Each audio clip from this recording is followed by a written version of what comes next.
सुप्रभात विद्यार्थियों। आज हम पुनः हिंदी अध्ययनशाला में हिंदी अध्ययन के लिए उपस्थित हैं। आज के अध्ययन में हिंदी के पुस्तक का होना अनिवार्य है, अतः हिंदी पाठ्यपुस्तक लेकर ही अध्ययन में शामिल हूँ। आज हम पाठ 11 नैसर्गिक सौंदर्य की धरती कर्नाटक पर्यटन लेख पर आधारित पाठ का अभ्यास कार्य करेंगे।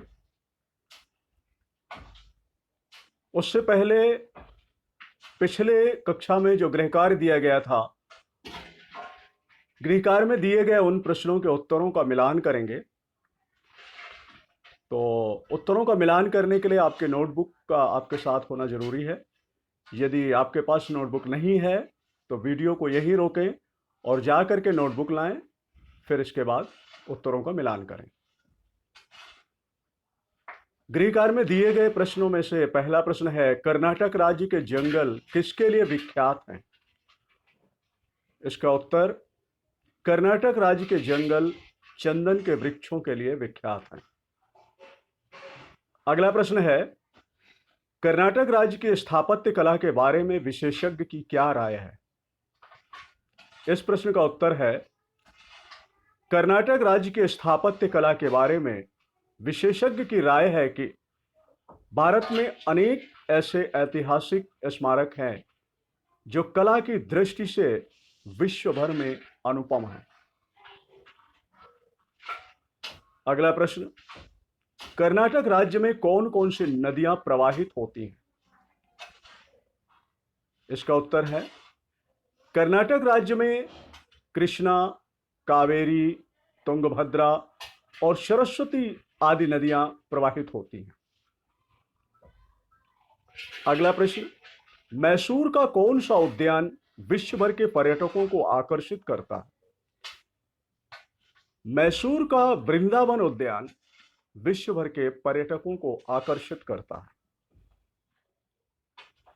विद्यार्थियों, मुझे पूर्ण आशा है कि आप लोगों ने मेरे द्वारा बताए गए उत्तरों के जैसे ही आपने भी अपने प्रश्नों के उत्तर लिखे होंगे। धन्यवाद। अब हम अभ्यास कार्य की ओर बढ़ेंगे। आज का जो हमारा अभ्यास कार्य होगा, हिंदी पाठ्यपुस्तक के पृष्ठ संख्या 90, 91 व 92 के अंतर्गत है।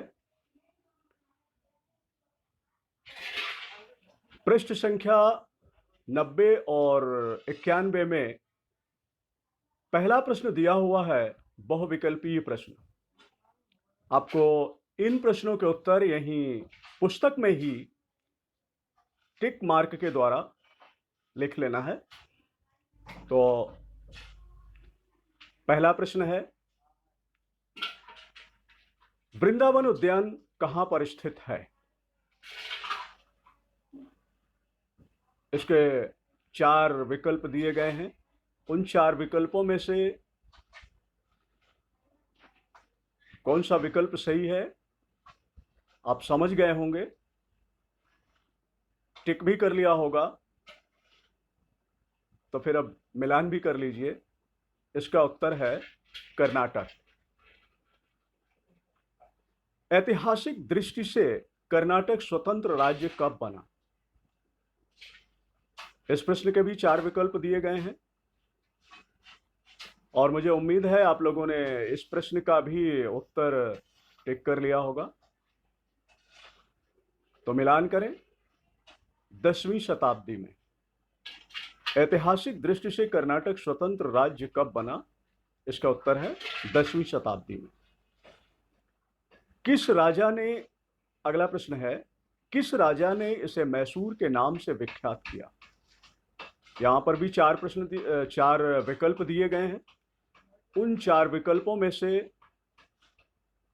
आपने सही उत्तर चुन लिया होगा, तो फिर मिलान कर लें।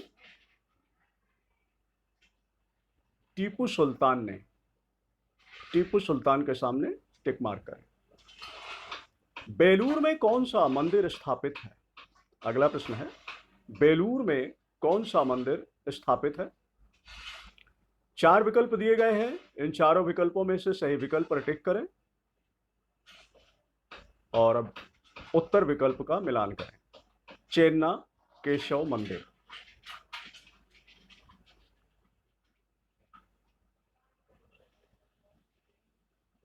अगला कार्य जो आपको कक्षा कार्य में ही करना है, अति लघुत्तरीय प्रश्न, प्रश्न संख्या 2। निम्नलिखित प्रश्नों के उत्तर एक या अधिक शब्दों में लिखें। इन प्रश्नों के उत्तर आपको यहीं पुस्तक में ही प्रश्न के सामने एक शब्द में या एक से अधिक शब्दों में यहीं पर लिखना है। पहला प्रश्न है, कर्नाटक में कौन सी भाषा की अधिकता देखने को मिलती है? इस प्रश्न का उत्तर है कन्नड़ भाषा। कर्नाटक में कन्नड़ भाषियों की अधिकता है। अगला प्रश्न है, टीपू सुल्तान के पिता का क्या नाम था? टीपू सुल्तान के पिता का क्या नाम था? अभी अभी बहुविकल्पीय में ऐसे ही मिलता जुलता प्रश्न था, तो इसका उत्तर आपको मालूम होगा। नहीं मालूम तो लिखें हैदर अली। टीपू सुल्तान के पिता का नाम हैदर अली। कर्नाटक के जंगल किन वृक्षों के लिए विख्यात हैं? अगला प्रश्न है, कर्नाटक के जंगल किन वृक्षों के लिए विख्यात हैं? इसका उत्तर चंदन के वृक्षों के लिए। अगला प्रश्न है, कृष्णराज सागर बांध कहां है? कृष्णराज सागर बांध कहां है? इस प्रश्न का उत्तर कर्नाटक।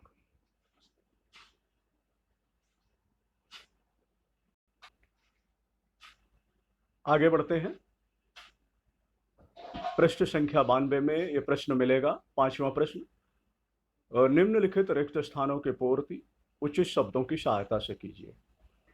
यहां पर जो पंक्तियां दी गई हैं उन पंक्तियों को पढ़ना है और उचित शब्द स्मरण करके पाठांक का स्मरण करेंगे और उचित शब्द यहां पर लिखेंगे।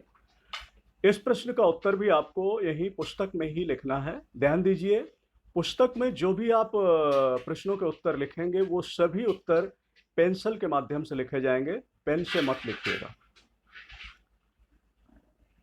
वैभव संपन्न कोलार की पहाड़ियां का ध्यान आकर्षित करने के लिए पर्याप्त है। तो यहां पर क्या शब्द लिख करके रिक्त स्थान की पूर्ति करेंगे? वैभव संपन्न कोलार की पहाड़ियां पर्यटकों का ध्यान आकर्षित करने के लिए पर्याप्त हैं। यहां पर पर्यटकों शब्द लिखा जाएगा। अगला, यहां भाषियों की अधिकता देखने को मिलती है।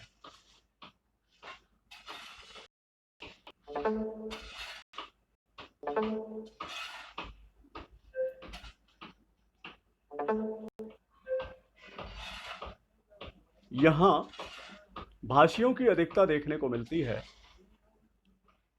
कन्नड़ शब्द से रिक्त स्थान की पूर्ति होगी।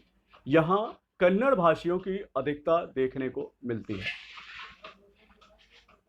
अगला, महाभारत और रामायण काल में ने विंध्य पर्वतों को पार कर दक्षिण भारत में भी अपने पांव पसारे। यहां पर जो उत्तर शब्द होगा आर्य सभ्यता।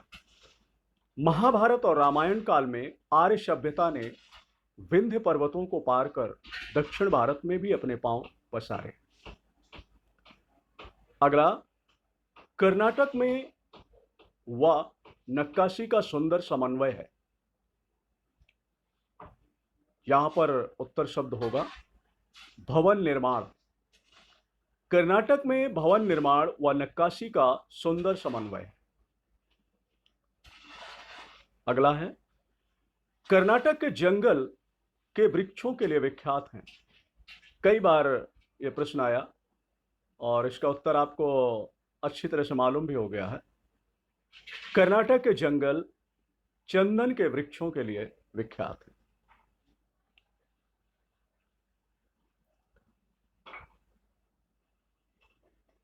प्रश्न संख्या 1 बहुविकल्पी प्रश्नों के उत्तर, प्रश्न संख्या 2 अति लघुत्तरीय प्रश्नों के उत्तर, प्रश्न संख्या 5 रिक्त स्थानों की पूर्ति।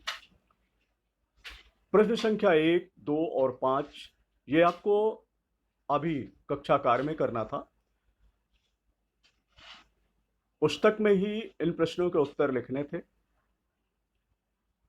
पुस्तक में जब भी आप किसी भी प्रश्न का उत्तर लिखेंगे वहां पर पेन का प्रयोग नहीं करेंगे, पेंसिल का ही प्रयोग करके लिखेंगे। यदि पीछे आप उत्तर नहीं सही से समझ पाए हैं तो यहां पर आप देख करके उत्तरों का मिलान कर सकते हैं।